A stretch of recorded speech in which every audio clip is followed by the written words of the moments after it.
अनंत रेखीय आवेशित तार के कारण विद्युत क्षेत्र, तार के कारण विद्युत क्षेत्र।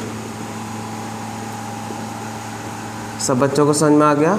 आज का जो टाइटल है कुछ इस तरीके से है, अनंत रेखीय आवेशित तार के कारण विद्युत क्षेत्र। मैं ज़रा विद्युत दिखाई नहीं दे रहा है इसमें, मैं आपको यहाँ लिख देता हूँ, कारण के बाद दिखाई नहीं देगा तो मेरा लिमिट ये रह जाएगा, कारण विद्युत क्षेत्र। सब बच्चे ध्यान से देखिए, मैं इस टॉपिक को स्टार्ट करूं तो सब बच्चे तैयार हैं? Be ready?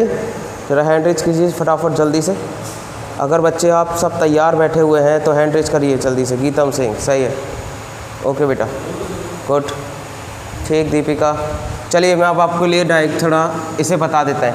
देखिए 2 बातें बस बेटा, थैंक यू। बस हैंड रेज बंद करिए, जान दीजिए अब सब लोग। पहली बात तो 2 बातें बता देता हूँ उसके बारे में, सब लोग प्लीज़ हैंड रेज डाउन कीजिए। 2 बातें बता देता हूँ।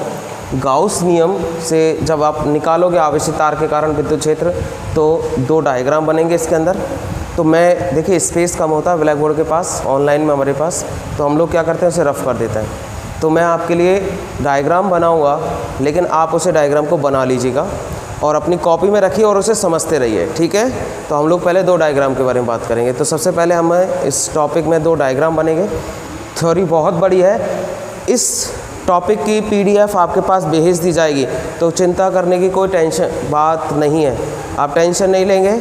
इस टॉपिक की PDF मैं आपके पास पहुंचा दूंगा नेट के थ्रू, ठीक है? आपको अपलोड कर दी जाएगी।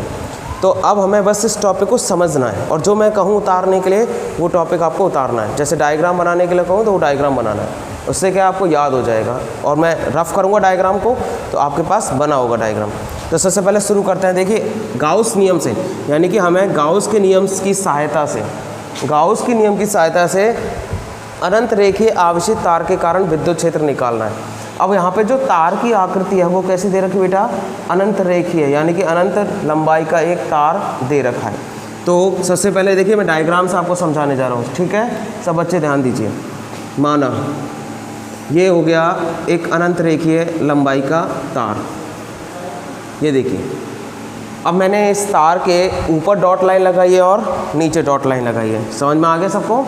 मैंने इस तार के ऊपर डॉट लाइन लगाई है और नीचे डॉट लाइन लगाई। अच्छा, ये डॉट लाइन क्या दिखा रही है? सब बच्चे बताइए डॉट लाइन क्या है? इन्फिनिटी को, अनंत को, ठीक है? ये तार कैसी लंबाई का है? अनंत लंबाई का है। तो अब इसकी कोई लंबाई तो फिक्स होगी नहीं, और लंबाई फिक्स नहीं होगी तो मैंने दोनों कॉर्नर, दोनों तार के दोनों सिरों को किससे दिखाया है? डॉट लाइन से, यानी कि तार कैसी लंबाई का है? अनंत लंबाई का है।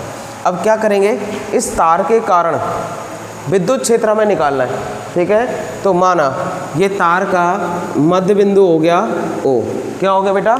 मध्य बिंदु O। सब लोग डायग्राम को देखेंगे। देखिए डायग्राम अगर समझ में आ गया तो आपको पूरा का पूरा थ्योरी समझ में आ जाएगा। और अगर आपने डायग्राम को नहीं समझा, इसलिए मैंने कोई थ्योरी नहीं लिखी अभी, मैंने कोई थ्योरी नहीं लिखा है, मैंने केवल अभी डायग्राम आपको समझा रहा हूँ, ठीक है? तो सब बच्चे ध्यान दीजिए। हमने एक क्या ले लिया? अनंत लंबाई का तार ले लिया। तार का मध्य बिंदु क्या माना है? O। तो मध्य बिंदु से, ठीक है, मध्य बिंदु से हमने कितनी दूरी पर? R दूरी पर। कितनी दूरी पर? R दूरी पर कोई विद्युत या बिंदु ले लिया हम लोगों ने P। ये ले लिया बिंदु P। क्या ले लिया बेटा? बिंदु P। समझ में आ गया? यहाँ तक हमने अनंत लंबाई का तार लिया, ठीक है? वो तार कैसा है बेटा? आवेशित है। समझ में आ गया सबको? अनंत रेखीय लंबाई का तार ले लिया, वो तार कैसा है? आवेशित है, यानी कि उस पर रेखीय आवेश वितरित है। अब देखा जाए तो मध्य बिंदु O हो गया और O से R दूरी पर क्या लिया है हमने? बिंदु P ले लिया। अब देखिए इस रेखा पर क्या स्थिर है बेटा? आवेश, एक समान आवेश, बिंदु आवेश उपस्थित है। तो हम लोग क्या करेंगे, बिंदु O पर, O से L दूरी पर, यानी कि बिंदु से O से L दूरी पर दोनों तरफ क्या लेंगे, एक अल्पांश आवेश। क्या ले लेंगे बेटा, अल्पांश आवेश। ठीक है, अल्पांश आवेश मतलब तार का छोटा सा टुकड़ा ले लिया बेटा सबने। कितनी दूरी पर, बिंदु मध्य बिंदु O से L दूरी पर 2 अल्पांश आवेश ले लिए। अच्छा, हमने आवेश का जो नाम रखा है वो क्या रखा है, A और B। ठीक है, तार के 2 टुकड़े कर लिए दोनों तरफ, तो उससे जो अल्पांश आवेश मिलेगा, इस अल्पांश आवेश की वजह से इस पे विद्युत क्षेत्र निकाला जाएगा, इस अल्पांश आवेश की वजह से विद्युत क्षेत्र निकाला जाएगा। और तार पर ऐसे अनगिनत अल्पांश आवेश होंगे। भाई तार जो बन रहा है वो अल्पांश आवेशों से मिलकर बन रहा है, इस तरीके से बन रहा होगा। तो हमने तो केवल किसकी कल्पना की है, 2 अल्पांश आवेशों की।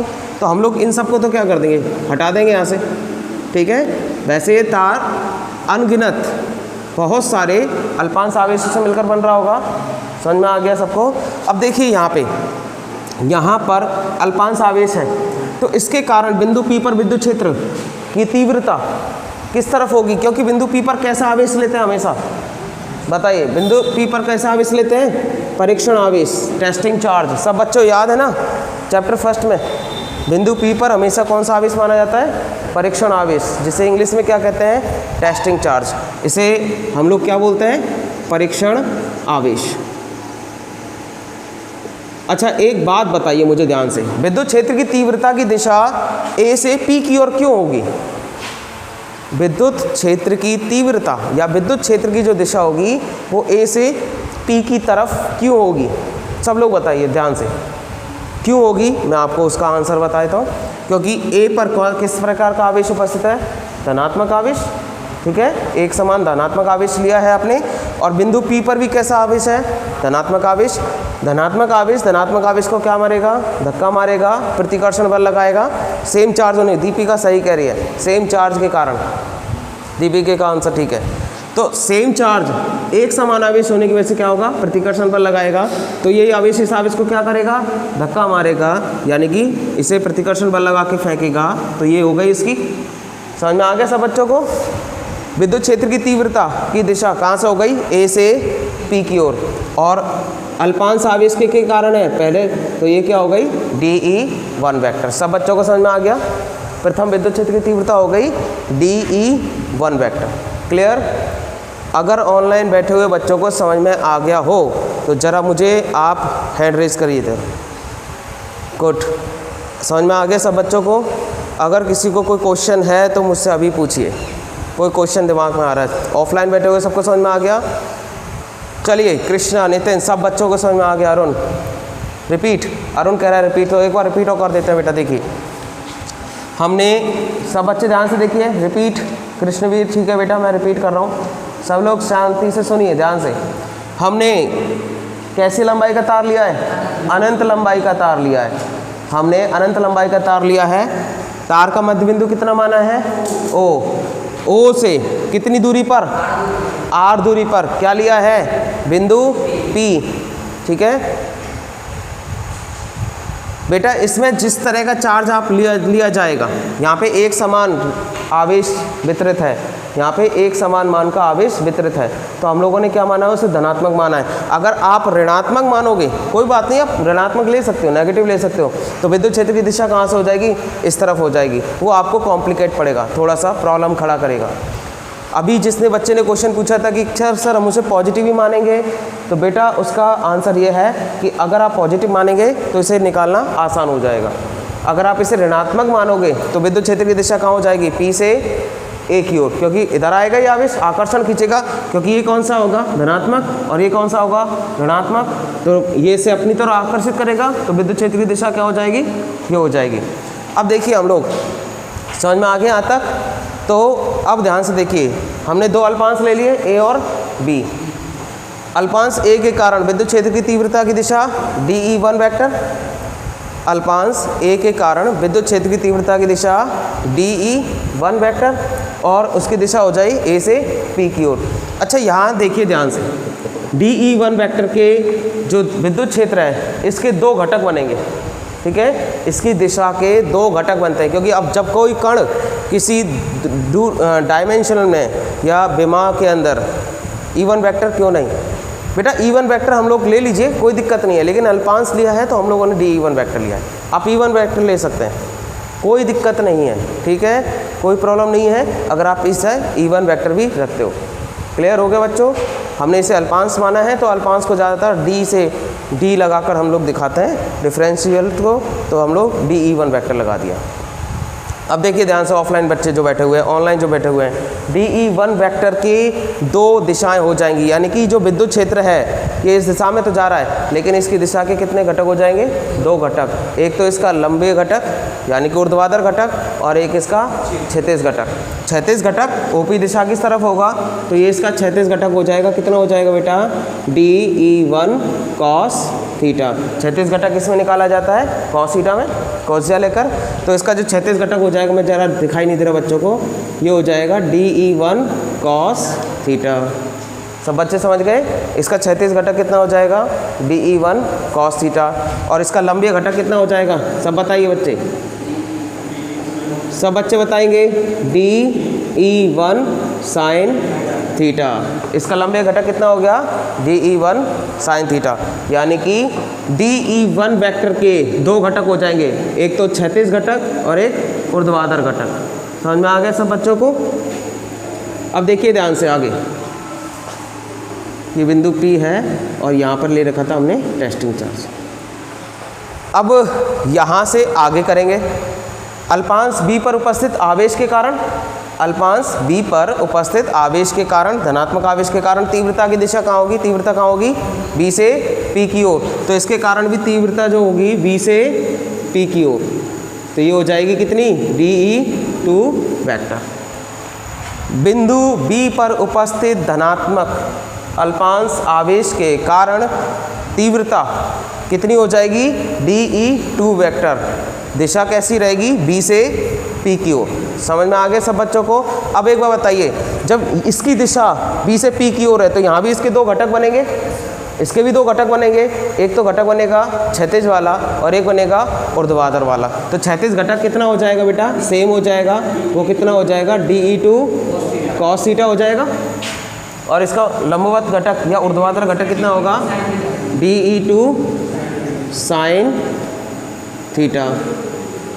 क्या मेरी बात यहाँ तक समझ में आ चुकी है आप सबके लिए? अगर बच्चों आपको समझ में आ गया है तो ओके लिखिए, जब हैंड रेज मत कीजिए, ओके लिख के दिखाइए।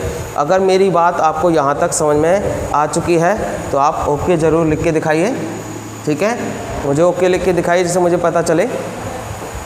ठीक बेटा, आकाश, रोहित, दुर्गेश, दीपिका, सब लोग बच्चे बोल रहे हैं, मनोज, निक्की, कृष्णवीर। तो ऑफलाइन भी समझ में आ गया सब बच्चों को? अब मैं आगे चल रहा हूँ, ठीक है? अब मैं आगे जा रहा हूँ, तो ज़रा बच्चे ध्यान दीजिए। इन दोनों आवेश के कारण बिंदु P पर क्या निकलेगा? कुल विद्युत क्षेत्र। तो क्या इस तार पर केवल दो ही आवेश उपस्थित हैं? दो ही अल्पांश आवेश उपस्थित हैं? नहीं, इस चालक तार पर क्या दो से ज़्यादा अल्पांश आवेश उपस्थित होंगे? मैं आपसे क्वेश्चन करता हूँ कि क्या इस चालक तार पर केवल दो ही अल्पांश आवेश ले सकते हैं? हाँ, यस या नो? मेरा क्वेश्चन सुनिए, किसी चालक तार पर, आवेशी चालक तार पर क्या केवल हम लोग दो ही अल्पांश आवेश ले सकते हैं? ज़्यादा नहीं हो सकते? यस या नो? ठीक है, तो अब हम देखेंगे ध्यान से बेटा। ओके बेटा, सही है आपका जवाब, ठीक है? हम लोग आंसर देखते हैं अब। सब देखिए ध्यान से बेटा, बच्चे, सब बच्चे ध्यान से देखिए, बस please stop comment, stop comment. Offline बच्चे, जिस तरीके से ये आवेश अल्पांश आवेश लिया गया है, जिस तरीके से अल्पांश आवेश भी लिया गया है, ज़्यादा हो सकता है, सही है बेटा? तो क्या यहाँ भी लिया जा सकता है? यहाँ भी ले सकते हैं, यहाँ भी ले सकते हैं, यहाँ भी ले सकते हैं, यहाँ भी ले सकते हैं, यहाँ भी ले सकते हैं। यानी कि इस तार पर अल्पांश आवेश हम अनगिनत ले सकते हैं। तो जैसा ये दोनों विद्युत क्षेत्र की तीव्रता बना रहे हैं, तो क्या ये अल्पांश आवेश भी बनाएंगे अपनी अपनी? ठीक है, इनके कारण भी विद्युत क्षेत्र की तीव्रता कहाँ पर निकलेगी? यानी कि तार पर उपस्थित सभी अल्पांशों के कारण, तार पर उपस्थित सभी अल्पांशों के कारण विद्युत क्षेत्र की तीव्रता कहाँ निकलेगी? सब बताइए बच्चे, मेरे से क्वेश्चन करिए, मैं आपसे क्वेश्चन कर रहा हूँ, बोलिए। तार पर उपस्थित सभी अल्पांशों के कारण विद्युत क्षेत्र की तीव्रता किस बिंदु पर निकलेगी? बिंदु O पर या बिंदु P पर? P पर। समझ में आ गया? यानी कि हम लोग सबको जोड़ देंगे तो पूरे तार के कारण आ जाएगा P पर। ठीक है नितिन, दुर्गेश, ठीक है बेटा, दीपिका, कृष्णवीर, P पर। ठीक बेटा, संजना, ओके बेटा। अब मैं आगे चलता हूँ, ठीक है, ज़रा ध्यान से देखना, कोई थ्योरी लिखने की ज़रूरत नहीं है, बस आप देखते रहिए डायग्राम को। थ्योरी और PDF मैं आपके पास अपलोड कर दूंगा आज की। समझ में आ गया सब बच्चों को? कोई दिक्कत है किसी को? नहीं है? तो अब देखिए ध्यान से, अब जरा सा टर्न होता है यहाँ से। तो पहले हम लोग घटक के बारे में बात कर लेते हैं। हम घटक के बारे में बात करते हैं, इसके घटक, तीव्रता के घटकों के बारे में बात करते हैं, तीव्रता के घटकों के बारे में। ठीक है, मैं अब तीव्रता के घटक के बारे में बात कर रहा हूँ, वो घटक जो हमें मिले हुए हैं। ठीक है, तो पहले तो हम लोग 36 घटकों के बारे में बात करते हैं। 36 घटक, ठीक है, 36 घटक जो है, देखिए इन दोनों अल्पांशों के कारण 36 घटक मिला था OP दिशा में, तो इन सभी अल्पांशों के कारण भी 36 घटक कहाँ होगा? OP दिशा में। समझ में आ गया? दोबारा सुनिए मेरी बात को ध्यान से लगा के सुनिए, जरा कान लगा के। अगर इन दोनों अल्पांशों के कारण मिलने वाला 36 घटक किस दिशा में है? O से P, यानी कि आगे दिशा में जा रहा है। ठीक है, DE1 cos थीटा और DE2 cos थीटा दोनों के 36 घटक हैं OP दिशा की ओर। देखिए दिशा कहाँ है? O से P की ओर। तो इन सभी अल्पांशों के कारण भी 36 घटक किस दिशा में होंगे? उसी दिशा में होंगे। इन सभी अल्पांशों के कारण 36 घटक किस दिशा में होंगे? O से P दिशा में होंगे। इसका मतलब सबकी दिशा क्या होगी? समान होगी, परिमाण समान होगा, तो वो सब क्या होंगे? जुड़ जाएंगे। अब जरा बच्चे ध्यान देखेंगे, तो ये सब क्या है? DE1 cos थीटा बराबर किसके हो जाएगा परिमाण में? DE2 cos थीटा के। ठीक है, ये दोनों परिमाण में कैसे हैं? समान। ठीक है, दोनों के परिमाण समान हैं, तो DE1 किसके बराबर हो गया? DE2 के। समझ में आ गया सब बच्चों को? विद्युत क्षेत्र की जो तीव्रता है कि एक घटक है DE1 बराबर किसके हो जाएगा? DE2 के, क्योंकि इनकी दिशा कैसी है? दिशा बताइए कैसी है? समान, असमान? समान। परिमाण कैसा बेटा? परिमाण भी समान है, तो ये दोनों घटक क्या होंगे? आपस में जुड़ जाएंगे। समझ में आ गया बच्चों? जितने भी इसके 36 घटक होंगे वो सब क्या होंगे? आपस में जुड़ जाएंगे। समझ में आ रही है? तभी तो पूरे आवेश के तार के कारण निकलेगा विद्युत क्षेत्र। लेकिन अब बात करते हैं इसके दो घटकों के बारे में, या दूसरे घटक के बारे में, जो हैं ऊर्ध्वाधर घटक। देखिए ध्यान से, ऊर्ध्वाधर घटक, ऊर्ध्वाधर घटक कौन कौन से बेटा? ध्यान से देखिए, DE1 sine theta equal to DE2 sine theta. अब जरा डायग्राम पे आ जाइए, डायग्राम पे आइए। DE2 sine theta, DE1 sine theta, एक किधर जा रहा है? नीचे की ओर, और एक किधर जा रहा है? ऊपर की ओर। दिशाएं अलग अलग हैं, परिमाण समान है, परिमाण समान है, दिशा। अब जब दिशा अलग अलग हुई तो एक दूसरे को क्या कर देंगे? कैंसिल कर देंगे। विपरीत हो गई, अरविंद सही कह रहा है। दिशाएं कैसी हो गई? विपरीत हो गई, तो कैंसिल हो जाएगा। तो कैंसिल होने पे क्या हो जाएगा? DE1 साइन थीटा और DE2 साइन थीटा आपस में खत्म हो जाएंगे। क्या हो जाएंगे? कैंसिल हो जाएंगे। ठीक है, ये जो घटक हैं वो आपस में क्या हो जाएंगे? कैंसिल हो जाएंगे। क्लियर हो गया सबको? सब बच्चे समझ में आ गया? कट जाएंगे, कैंसिल हो जाएंगे। हालांकि काट के नहीं दिखाना है आपको, समझ में आ गया? लेकिन आप हिंदी में थ्योरी में क्या लिखोगे कि ऊर्ध्वाधर घटक आपस में कैंसिल हो जाएंगे, निरस्त हो जाएंगे। ठीक है, अब मैं आगे चल रहा हूँ बेटा आप सबके लिए। अब क्या होगा? जो विद्युत क्षेत्र की तीव्रता होगी, कुल तीव्रता, वो किस बिंदु पर निकलेगी? बिंदु P पर। ठीक है, लेकिन तीव्रता का मान, विद्युत क्षेत्र की तीव्रता का कुल मान, कुल तीव्रता माना कितनी है? माना कुल तीव्रता, ठीक है, वो कितनी मान ली? E। किस बिंदु पर? बिंदु P पर, बिंदु P पर। अगर मैंने माना कुल तीव्रता बिंदु P पर निकाली है, कितनी है? E। तो क्या आपको इसका मान पता है? क्या आपको इसकी वैल्यू पता है? नहीं पता। तो हमें क्या निकालना पड़ेगा? वैल्यू निकाल के दिखानी पड़ेगी। अब ज़रा ध्यान से देखिए, अब यहाँ पे क्या होगा, इसकी वैल्यू निकालने के लिए हम इस तार को एक रेखीय आवेश घनत्व का तार मानते हुए इसके चारों ओर एक विद्युत क्षेत्र की कल्पना करेंगे। तो पहले आप सब बच्चे, मैं आगे चलूँगा, इसका फर्स्ट पार्ट पूरा हो चुका है इस टॉपिक का, इसका सेकंड पार्ट बच रहा है। तो पहले आप लोग इस डायग्राम को बना लीजिए, सभी बच्चे बनाइए इस डायग्राम को, फिर मैं क्या करूँगा, आगे ले चलूँगा आपको। सब बच्चे इस डायग्राम को कॉपी करेंगे, ठीक है? सभी बच्चे बनाइए इस डायग्राम को।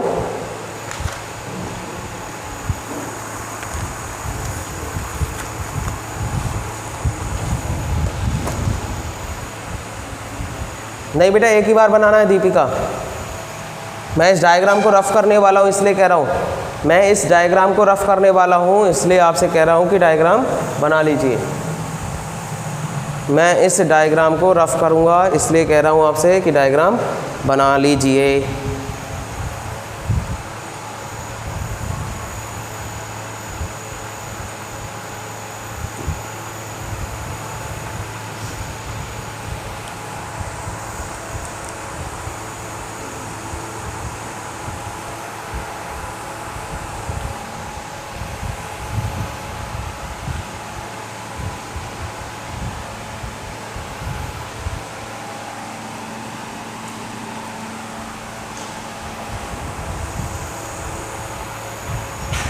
हो गया कृष्णवीर, दीपमाला, ओके बेटा। अगर आपका सबका डायग्राम बन चुका है तो मैं अब आपका आगे ले चल रहा हूँ आपको, ठीक है? आई हैव कंप्लीटेड होता है बेटा।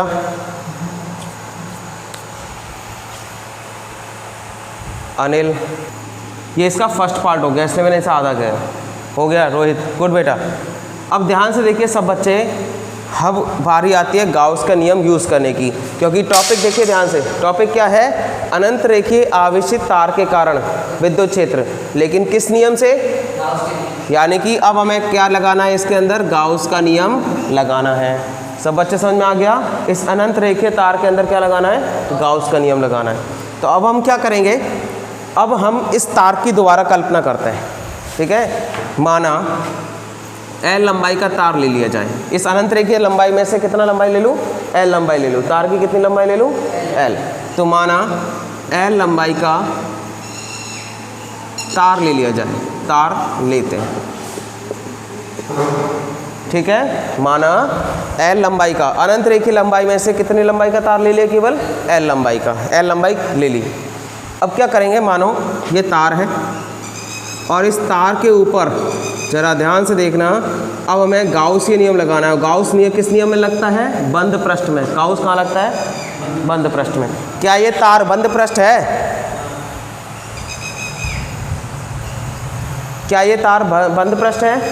नहीं है, लेकिन रेखीय पृष्ठ है। लेकिन ये तार अपने चारों ओर जो विद्युत क्षेत्र बना रहा होगा वो किस आकृति का बना रहा होगा, जरा वो देखते हैं, ठीक है? कौन सी आकृति निकल कर आती है। तो दीपमाला, सब लोग ध्यान से देखिए, मैंने एक L लंबाई का क्या ले लिया? चालक तार ले लिया, अनंत रेखीय आवेशित वाला या आवेश वाला, रेखीय आवेश वाला, ठीक है? तो एक बात बताइए, क्या इस तार पर स्थिर बिंदु आवेश उपस्थित होंगे? सब बच्चे बोलेंगे, क्या इस तार पर एक समान रूप से स्थिर बिंदु उपस्थित आवेश हैं या नहीं? होंगे सर, क्योंकि हमने तार के ऊपर, दीपिका यस, क्योंकि तार के ऊपर क्या लिया है? रेखीय आवेश, एक समान रेखीय आवेश। तो क्या तार पर ये बिंदु आवेश उपस्थित होंगे रेखीय आवेश के रूप में? क्योंकि आवेश कहाँ उपस्थित है? रेखा पर, इसलिए उसे रेखीय आवेश कहा गया है। लेकिन जो आवेश उपस्थित होंगे वो किस रूप में होंगे? स्थिर बिंदु आवेश के रूप में होंगे।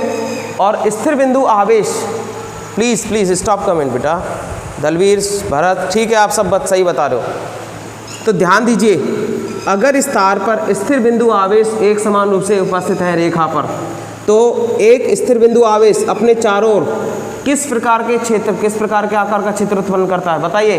गोलीय, समझ में आया? कैसा उत्पन्न करता है? गोलीय। समझ में आ रहा है सब बच्चों को? क्या बच्चों को समझ में आ रहा है? तो सब एक स्थिर बिंदु आवेश अपने चारों ओर विद्युत क्षेत्र कैसा उत्पन्न करता है? गोलीय। देखिए ये हो गया तार, सब लोग इसको देखिए मार्कर को, ये हो गया तार। इस पर बहुत सारे बिंदु आवेश उपस्थित हैं, तो जो विद्युत क्षेत्र बनेगा वो कहाँ बनेगा, इसके चारों ओर बनेगा। क्यों बनेगा, क्योंकि इस पर क्या आवेश उपस्थित है, क्या उपस्थित है, स्थिर बिंदु आवेश उपस्थित है। और स्थिर बिंदु आवेश किस प्रकार का विद्युत क्षेत्र बनाता है, गोलीय बनाएगा। समझ में आ गया। तो गोलीय जब विद्युत क्षेत्र बनेगा तो कुछ इस तरीके से गोलीय विद्युत क्षेत्र बन जाएंगे, आप सबके लिए बनेंगे। तो देखिए ध्यान से, अब इस बिंदु के चारों भी गोलीय हो जाएगा।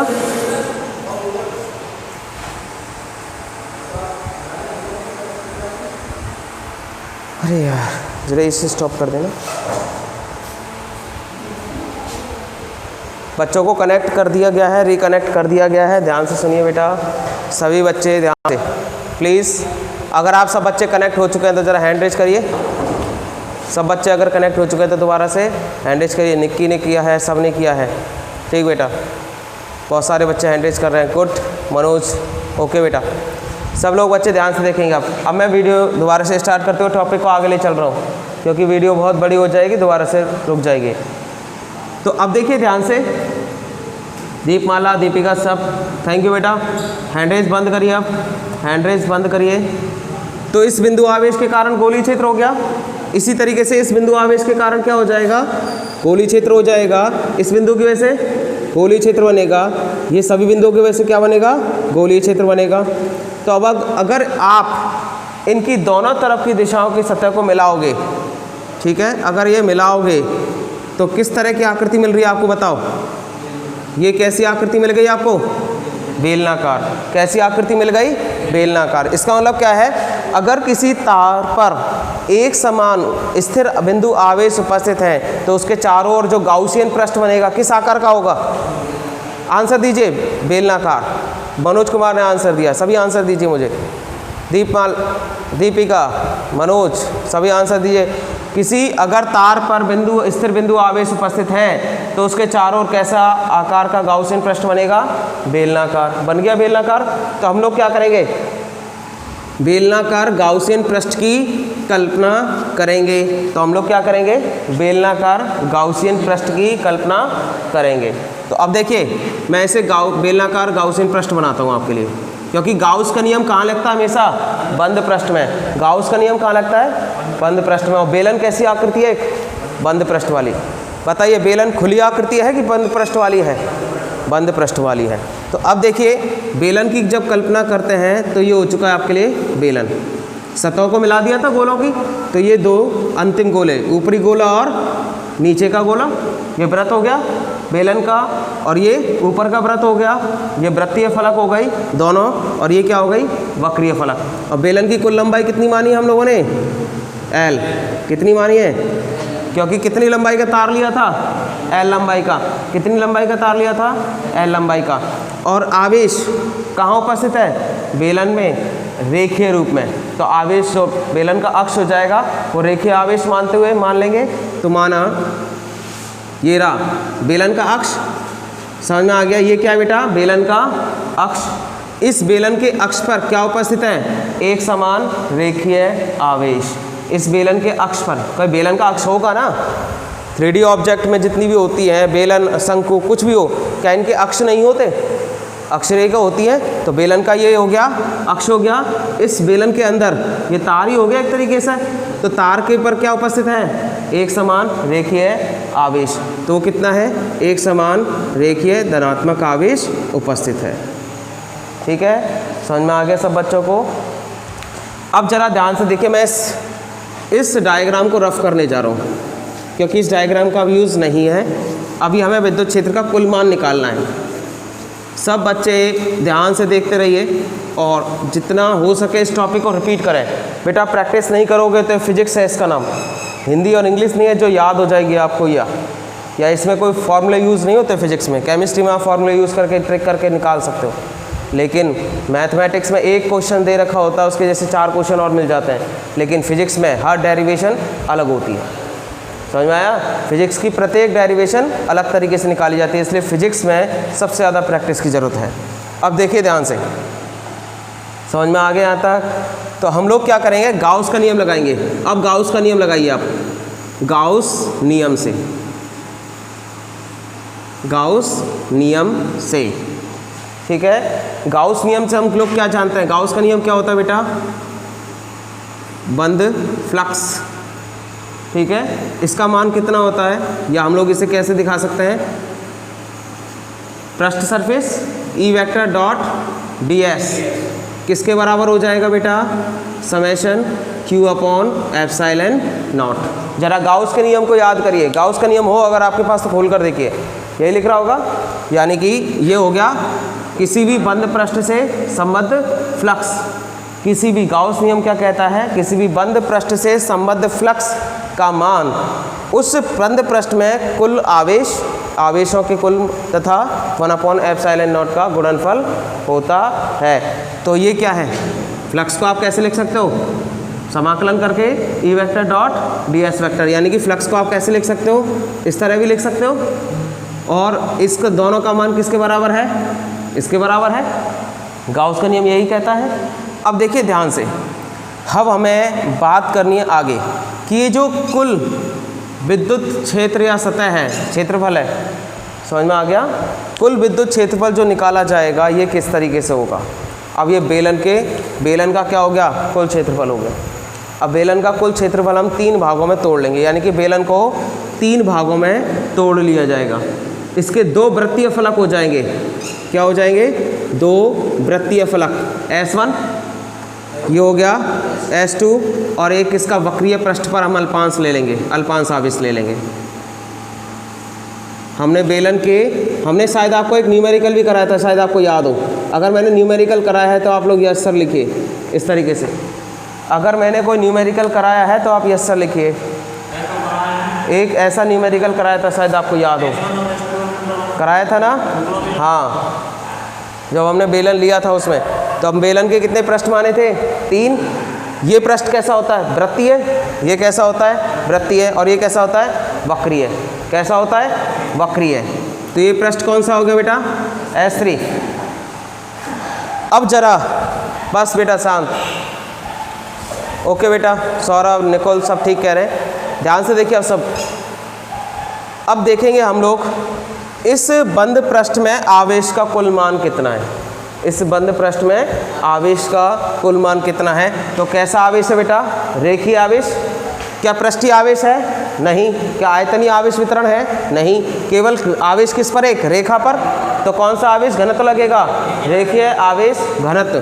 तो अब देखिए, रेखीय आवेश घनत्व क्या कहता है, क्योंकि आवेश कहाँ पर उपस्थित है, केवल एक रेखा पर, ठीक है। रेखीय आवेश घनत्व लगेगा, तो रेखीय आवेश घनत्व कितना होता है, लैम्बडा। किससे दर्शाते हैं, लैम्बडा से। किस वैल्यू कितनी होती है, समेशन क्यू अपॉन एल, एकांक या एक कार की लंबाई पर उपस्थित आवेश की मात्रा ही रेखीय आवेश घनत्व कहलाता है। तो अब एक बात बताइए, डी क्यू बराबर, या सॉरी, समेशन क्यू बराबर क्या लिख सकता हूँ, लैम्बडा इंटू एल लिख सकता हूँ बेटा सबके लिए। आवेश का कुल मान कितना आ गया, lambda into L. D Q नहीं लिखना बेटा, डी क्यू नहीं लिखना, यहाँ पे पूर्ण आवेश घनत्व लिया गया है, अल्पांश नहीं लिया गया, इसलिए लैम्बडा क्या हो गया, तार का कुल रेखीय आवेश घनत्व कितना हो जाएगा, तार पर उपस्थित संपूर्ण आवेश और तार की लंबाई। तार की लंबाई पर उपस्थित संपूर्ण आवेश ही उसका क्या कहलाता है, रेखीय आवेश घनत्व कहलाता है। तो रेखीय आवेश घनत्व यानी कि आवेश का मान कितना हो गया, लैम्बडा इंटू एल, ठीक है। अब जरा इसे इक्वेशन नंबर 1 और इसे इक्वेशन नंबर 2 नाम दे दीजिए। समझ में आ गया सबको, इसे इक्वेशन नंबर 1 और इसे इक्वेशन नंबर 2 नाम दे दीजिए। अब देखिए यहाँ से जरा ध्यान से देखना, समीकरण 1 से, समीकरण 1 से। समीकरण 1 क्या है बेटा, बंद पृष्ठ S E vector dot D S vector बराबर summation Q upon epsilon naught. समीकरण 1 यही है। क्या मैं एप्सिलॉन नॉट की जगह या सॉरी समेशन Q की जगह ये वैल्यू रख सकता हूँ, तो कितना रख देते हैं, समय integral E vector dot D S vector बराबर lambda L upon epsilon naught. सब बच्चों को यहाँ तक समझ में आ गया? अगर समझ में आ गया तो आप उतार सकते हैं यहाँ से। सब बच्चे कॉपी करिए जल्दी से। सब बच्चे कॉपी करेंगे, सब बच्चे कॉपी करें जिससे आपको ये 3 लाइन समझ में आ जाए। पहला गाउस का नियम लगा दिया, दूसरा रेखीय आवेश घनत्व कितना है बेलन में वो बता दिया, और तीसरा हम लोगों ने समीकरण 1 लिया है और समीकरण 1 में वैल्यू पुट कर दी।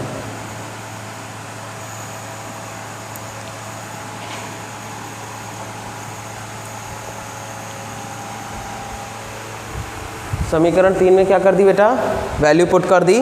तो सॉरी समीकरण 1 में तो हमें मिल गया integral S E vector dot D S vector बराबर lambda L upon epsilon naught. बेटा मैं आपसे फिर कह रहा हूँ ये फिजिक्स है और फिजिक्स हमेशा प्रैक्टिस मांगती है। अगर आप इन डेरिवेशन की प्रैक्टिस घर पे नहीं करोगे, केवल नोट्स बनाओगे तो आपको बड़ी दिक्कत होने वाली है, ये याद रखना। नोट्स बना लोगे, कॉपी छाप लोगे, कोई फ़र्क नहीं पड़ेगा जब तक आप इनके ऊपर प्रैक्टिस नहीं करोगे। अब मैं इसे रफ़ करने वाला हूँ तो सब लोग ध्यान से देखिए बच्चों, हम लोग इसे रफ़ कर देंगे। अब सब बच्चे ध्यान से देखेंगे, हमारा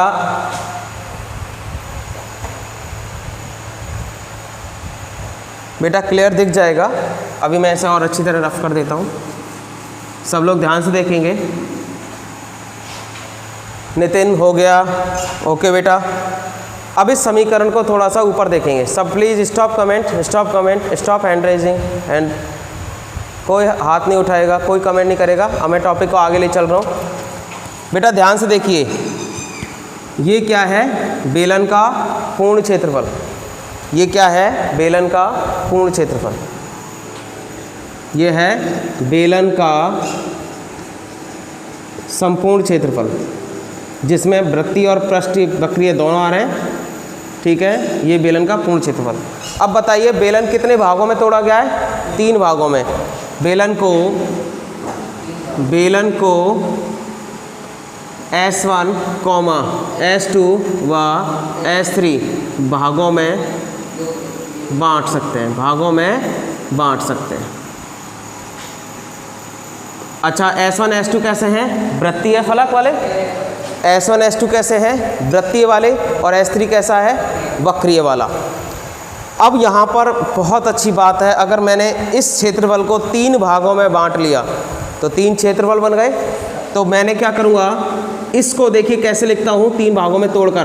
पहला पृष्ठ S1, उससे निर्गत फ्लक्स यही होगा बेटा ds वेक्टर। दूसरा पृष्ठ, दूसरा बंद पृष्ठ कौन सा है, S2, उससे निर्गत फ्लक्स कितना होगा, E vector dot ds vector, plus तीसरा S3, उससे निर्गत flux E vector dot ds vector. ये बराबर किसके हो जाएगा, lambda L upon epsilon not के। सबको समझ में आ गया बच्चों। मैंने इस पूरे पृष्ठ को 3 पृष्ठों में तोड़ लिया, और जब ये इसके बराबर है तो ये तीनों भी किसके बराबर हो जाएंगे, इसके बराबर हो जाएंगे। अब देखिए ध्यान से यहाँ पर, अब यहाँ पर हमें एंगल निकालने हैं, क्योंकि आप लोग एंगल तो दिखाओगे अब किसके, विद्युत क्षेत्र और अभिलंब वेक्टर या अभिलंब सदिश के बीच में कोण बन रहा होगा। तो पहले देखिए S1 पृष्ठ के लिए, सब लोग S1 पृष्ठ पर देखिए, अगर कोई अल्पांश ले लिया जाए तो विद्युत क्षेत्र कहाँ बन रहा था, फर्स्ट डायग्राम में देखिए P की तरफ, तो विद्युत क्षेत्र की दिशा कहाँ थी, P की तरफ, यानी कि E वेक्टर किस दिशा में है, इसमें। और वृत्तीय फलक है, किसी भी वृत्तीय फलक का जो अभिलंब सदिश का होता है उसके अभिलंब लंबवत, ठीक है। तो इस पृष्ठ का विद्युत क्षेत्र तो इधर होगा, लेकिन इसका क्षेत्रफल सदिश कहाँ होगा बेटा, ऊपर की ओर। ध्यान से देखिए, मैं दोबारा से लिख रहा हूँ आप सबके लिए। कुछ बच्चे कह रहे हैं क्लियर नहीं दिख रहा है सर। बेटा यहाँ पे वैसे मैं सब कुछ बहुत डार्क लिख रहा हूँ, ठीक है, थोड़ा सा मैं और बड़ा लिख देता हूँ। यहाँ पर इस फलक को देखिए, इस वृत्तीय फलक को, इसके लिए क्या हो गया, ई वेक्टर इधर हो गया, ठीक है, ई वेक्टर की दिशा हो गई, यानी कि विद्युत क्षेत्र की दिशा हो गई। और इस वृत्तीय फलक के लिए, इसके क्षेत्रफल के लिए, इसका अभिलंब क्षेत्रफल कहाँ होगा, ऊपर की तरफ अभिलंब, यानी कि लंबवत होगा, तो वो ds वेक्टर हो जाएगा। तो दोनों के बीच का कोण कितना बन रहा है, 90 डिग्री। अब इसके लिए आ जाइए सब लोग, द्वितीय फलक के लिए। मनोज 90 डिग्री, ठीक है बेटा। दूसरे फलक के लिए देखिए, इसके लिए भी विद्युत क्षेत्र की दिशा इधर की तरफ, क्योंकि इस पहले डायग्राम में कहाँ था, बिंदु P की तरफ, तो इसका मतलब है सभी अल्पांश कहाँ डाल रहे हैं, विद्युत क्षेत्र E की तरफ, P की तरफ, तो ये हो गई विद्युत क्षेत्र। और इसके लिए लंबवत सदिश कितना हो गया, नीचे की तरफ हो गया, वो कितना हो गया, ds वेक्टर हो गया बेटा। तो इसके बीच में एंगल 90 डिग्री, इन दोनों के बीच में भी एंगल 90 डिग्री। अब देखिए यहाँ पे निक्की, मनोज सब देखिए ध्यान है इस तीसरे पृष्ठ के लिए, ये बहुत इंपॉर्टेंट है। विद्युत क्षेत्र की दिशा इस तरफ दाईं ओर, विद्युत क्षेत्र की दिशा दाईं ओर, तो इसका अभिलंब क्षेत्रफल सदिश भी कहाँ होगा, दाईं ओर। क्या इसमें देखिए अभिलंब परपेंडिकुलर कहाँ है, ये अगर इसे गोला मान लोगे तो आप वृत्त का अभिलंब ऐसे तो निकालोगे सेंटर पे, ठीक है। तो अब इसका भी वृत्तीय अभिलंब क्षेत्रफल सदिश कहाँ हो जाएगा, इसी ओर हो जाएगा। तो इसमें एंगल कितना बनेगा बेटा, 0 डिग्री, एंगल कितना बनेगा, 0 डिग्री। अब तीनों के मान यहाँ रख दीजिए, ठीक है। अब तीनों के मान अगर यहाँ रखेंगे तो अब देखिए ध्यान से, प्रथम फलक S1 के लिए E ds cos कितना हो जाएगा, 90 डिग्री फर्स्ट के लिए। दूसरा पृष्ठ सेकंड S2 के लिए E ds cos 90 डिग्री, समझ में आ गया बच्चों। और तीसरा पृष्ठ जो हो जाएगा वो कितना हो जाएगा, S3 के लिए E ds cos 0 डिग्री, समझ में आ गया। और बराबर किसके है बेटा, बराबर ये तीनों किसके बराबर है, लैम्बडा L/ε0 के, समझ में आ गया। तीनों का मान किसके बराबर आएगा, देखिए ध्यान से बेटा सब लोग,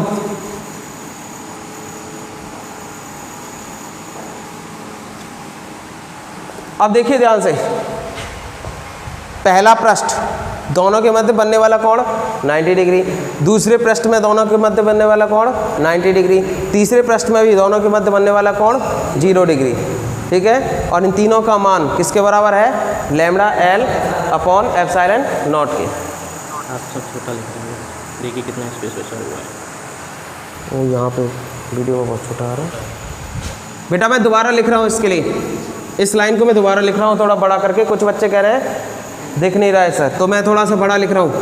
ये देखिए अब तो ठीक है, S1 कितना हो जाएगा, E ds कितना एंगल आ जाएगा, cos 90 डिग्री। अब ठीक है बच्चों, दूसरा देखिए S2 बंद पृष्ठ में E ds cos 90 डिग्री।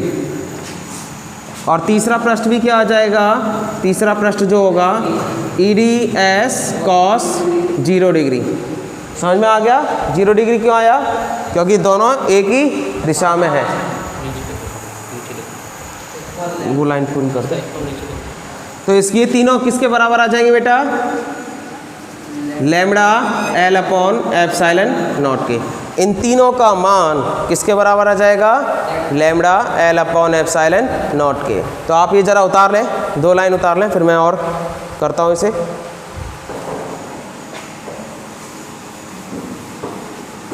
सब बच्चे इसे कॉपी करें, सब बच्चे उसे कॉपी करें। अब इस बंद पृष्ठ की वैल्यू को निकाला जाएगा। अच्छा cos 90 कितना होता है, सब बच्चे कमेंट करके बताइए, cos 90 की वैल्यू बताइए जल्दी से सभी बच्चे। 90 की वैल्यू, cos 90 की वैल्यू 0। गुड मनोज, दीपिका, ठीक बेटा, ओके बेटा। तो ध्यान से देखिए, ये पूरा पृष्ठ किसके बराबर हो गया, इसका मान पूरे पृष्ठ का क्या हो गया, 0। तो क्या हो गया, 0, ठीक है। इस सेकंड पृष्ठ का भी देखिए, इससे निकलने वाला विद्युत फ्लक्स का मान कितना हो गया, 0। तो ये भी कितना हो गया, 0। अब जरा इस पे आ जाइए थर्ड पृष्ठ पर, तीसरे पृष्ठ पर बेटा। स्टॉप कमेंट, बस। अब देखिए ध्यान से, cos 0 डिग्री, cos 0 की वैल्यू होती है 1, तो तीसरा पृष्ठ तो ऐसे ही आएगा और वैल्यू हो जाएगी E ds, ठीक है, E ds 1।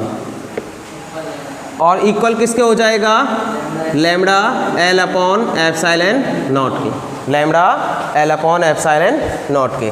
तो अब देखिए आगे, मुझे ये लाइन रफ करनी पड़ेगी क्योंकि इसका काम खत्म हो गया है। अब देखिए आगे, ये दोनों जीरो तो खत्म, बचा हमारे पास तीसरा पृष्ठ E इंटू डी एस बराबर लैम्डा एल अपॉन, यहाँ पे E क्या है? विद्युत क्षेत्र। E क्या है? विद्युत क्षेत्र। और डी एस क्या है? अल्पांश क्षेत्रफल। किस पृष्ठ का? तीसरे पृष्ठ का। डी एस क्या है बेटा? देखिए ध्यान से, ये आपका बेलन था, मैं आपको बेलन समझा देता हूँ। ये आपका बेलन था और बेलन पे तीसरा पृष्ठ कहाँ लिया था? इसके पृष्ठ पर लिया था, वक्रीय पृष्ठ पर। तीसरा क्षेत्रफल कहाँ लिया था? वक्रीय पृष्ठ पर। इसका मतलब है जो विद्युत फ्लक्स बनेगा वो केवल वक्रीय पृष्ठ पे बन रहा होगा, तो वृत्तीय फ्लक्स हट गया और वृत्तीय फ्लक्स नीचे हट गया। तो बेलन का पृष्ठीय क्षेत्रफल क्या होता है?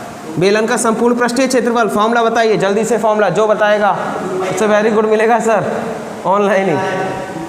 हाँ सब बच्चे बताइए।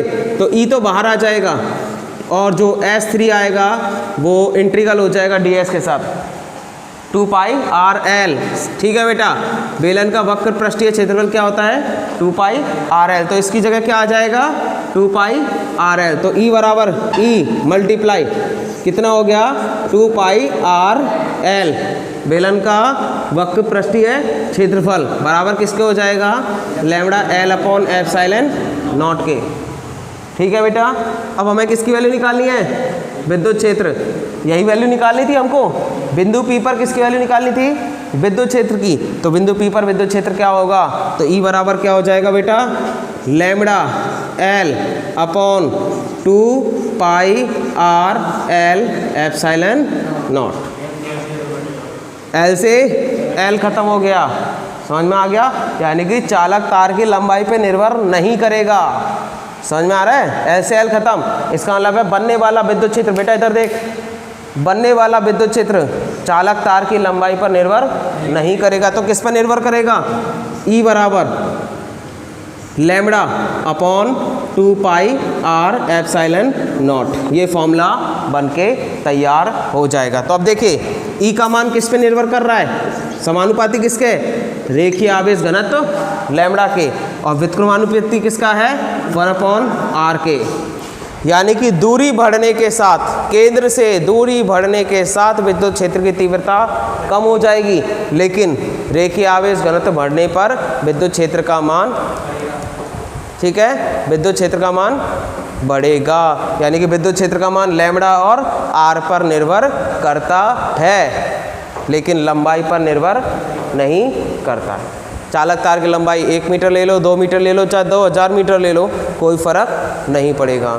ठीक है, केवल इससे दूरी, केंद्र से दूरी पर निर्भर करता है कि बिंदु P आपने केंद्र से कितनी दूर लिया है। किस पे निर्भर करेगा? देखिए ये डायग्राम था ना, ये इस दूरी पर निर्भर करेगा, केंद्र से बिंदु P की दूरी पर निर्भर करेगा।